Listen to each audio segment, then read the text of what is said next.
Nous aimons l'agriculture, nous aimons l'élevage, nous aimons créer des opportunités, mais la plupart des fermes que nous avons dans nos pays sont de petites fermes qui n'ont pas de grande vision et des fois qui meurent avant même la mort du promoteur. Et ce sont des choses à déplorer.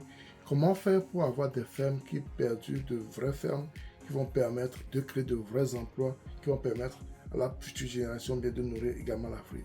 C'est de ça qu'il s'agit et c'est de ça que nous allons parler dans cette vidéo.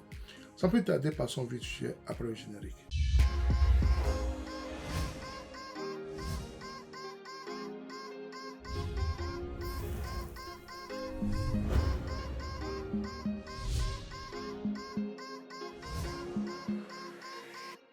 Si tu me découvres pour la première fois, mon nom c'est Sabi Aliati et sur ma chaîne Zagou, nous parlons d'investissement en général en agriculture et en élevage.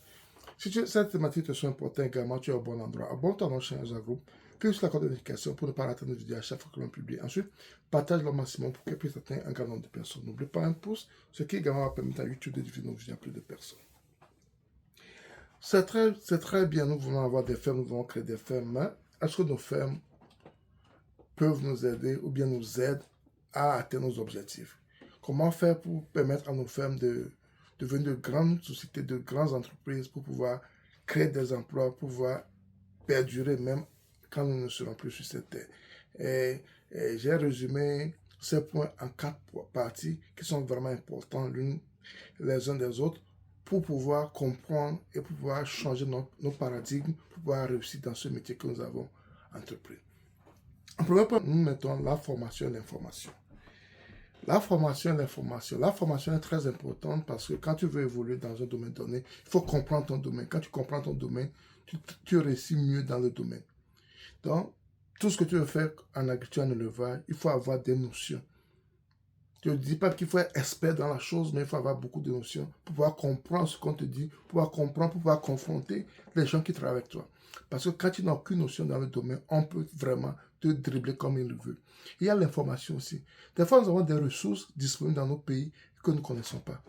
Sans ces informations, on ne peut pas évoluer. Il y a des fois des opportunités que nos gouvernants, nos dirigeants nous offrent, mais on ne les connaît pas et on ne profite pas assez de ces opportunités. Donc, avec ces informations, on peut aller loin. Donc, nous avons besoin d'aller vers l'information également. Très important. En deuxième point, je mettrai le changement de mindset. Nous devons changer notre mind, notre manière de vivre, notre manière de réfléchir. Donc, on ne peut plus faire l'agriculture ou bien l'élevage comme le faisaient nos parents.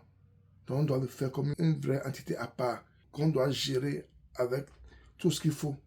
Et nous, promoteurs, on doit avoir une vision grande de ce que nous faisons. Je ne dis pas de commencer grand, parce que quand tu commences grand, tu fais beaucoup d'erreurs. Tu commences petit, même si tu as de grands moyens, et tu évolues progressivement pour comprendre ton business, pour comprendre ce que tu veux faire, pour comprendre comment ça évolue. Pour comprendre comment ça évolue. En troisième point, je mettrai la discipline. La discipline et le travail. La discipline est très important. Quand vous mettez votre institution sur pied, quand vous mettez votre ferme sur pied, il faut une discipline bien donnée. Il faut les gens qui travaillent avec vous et vous-même, vous devez montrer que vous ne blaguez pas dans ce que vous faites. Il faut mettre tout ce qu'il faut mettre sur table pour que ça réussisse. Donc, ça ne vient pas sans la discipline. Il faut une très bonne discipline. Quand la discipline y est, beaucoup de choses évoluent. Quand il est l'heure de donner à manger aux animaux, il faut donner à manger aux animaux. Quand il est l'heure d'aller ramasser les œufs, il faut aller ramasser les œufs. Quand il est l'heure de faire ceci, il faut le faire ceci. Quand il est l'heure de se vacciner, il faut faire. Donc, il y a une discipline qui doit être à la lettre. Vous devez avoir une discipline à la lettre pour ne pas tomber dans des imprévus qui peuvent bousiller votre business. La discipline est très importante. Et le travail. Les gens qui travaillent avec vous, et vous-même, vous devez être dévoué à ce travail. Qu'on sente que vous aimez ce que vous faites. Qu'on sente que vous êtes prêt à aller jusqu'au bout dans ce que vous faites. Qu'on sente que vous êtes un jusqu'au boutiste. No matter what happen, tu dois aller jusqu'au bout. Parce que c'est ça qui va te permettre de réussir. C'est ça qui va permettre à ce que ton business aille de l'avant. C'est très important. En quatrième point, il y a un changement catégorique de notre manière de travailler qui va nous aider à réussir dans ce domaine.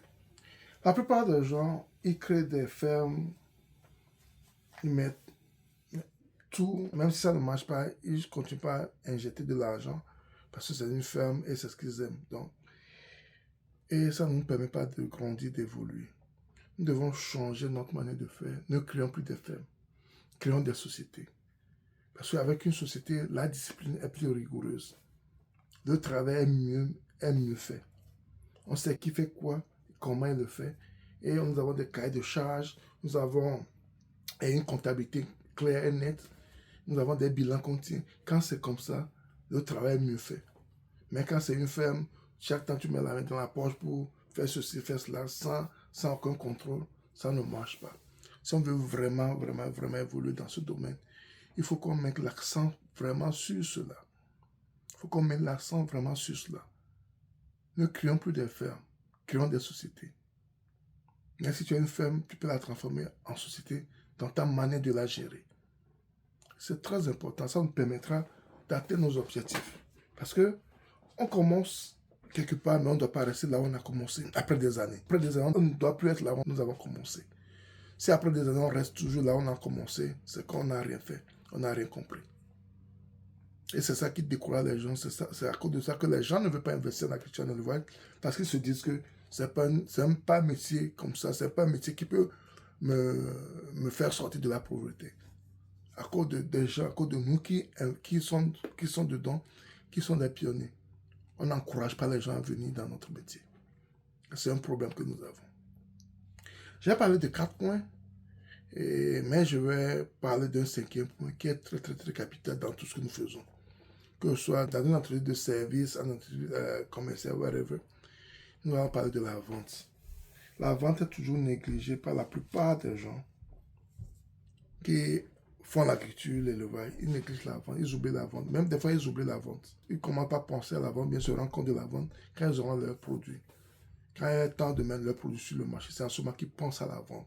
Et c'est une erreur capitale, une erreur grave que la plupart des gens font. La vente doit être au centre de notre business. La vente doit représenter beaucoup de choses pour nous parce que c'est grâce à la vente de tes produits que tu peux faire des revenus, que tu peux faire des bénéfices et que tu peux faire grandir ton business. Donc, on doit mettre la vente au centre de notre business. Et c'est très important que nous commençons par faire un travail spectaculaire, un grand travail sur la vente, sur le marché dans lequel on veut mettre nos produits. Est-ce que le marché dans lequel on veut mettre nos produits accepte nos produits? Et là, c'est dans quelles conditions? Qu'est-ce que je peux ajouter à mon produit? Est-ce qu'il faut la transformer pour avoir une plus-value? Est-ce qu'il faut la condition d'une manière, de cette manière ou bien de l'autre manière? Donc, tout ça est très capital pour la réussite de nos business. La vente est un point capital, un grand point qui nous permet de réussir tout ce que nous faisons. Et c'est un point que beaucoup de gens négligent également. Ils en négligent, ils se rendent compte de cela des fois quand il est trop tard. Parce que les produits qu'ils ont n'est pas adapté au marché. Bien, l'emballage du produit ne sied pas au marché. Il y a beaucoup d'inconvénients si on ne maîtrise pas la vente, le marketing de nos produits. Et c'est ce que je tenais à partager avec vous aujourd'hui pour pouvoir nous permettre à relever le défi, pour pouvoir nous permettre d'agrandir nos business en agriculture et en élevage. Si tu aimes la vidéo, ne la garde pas pour toi, partage autour de toi.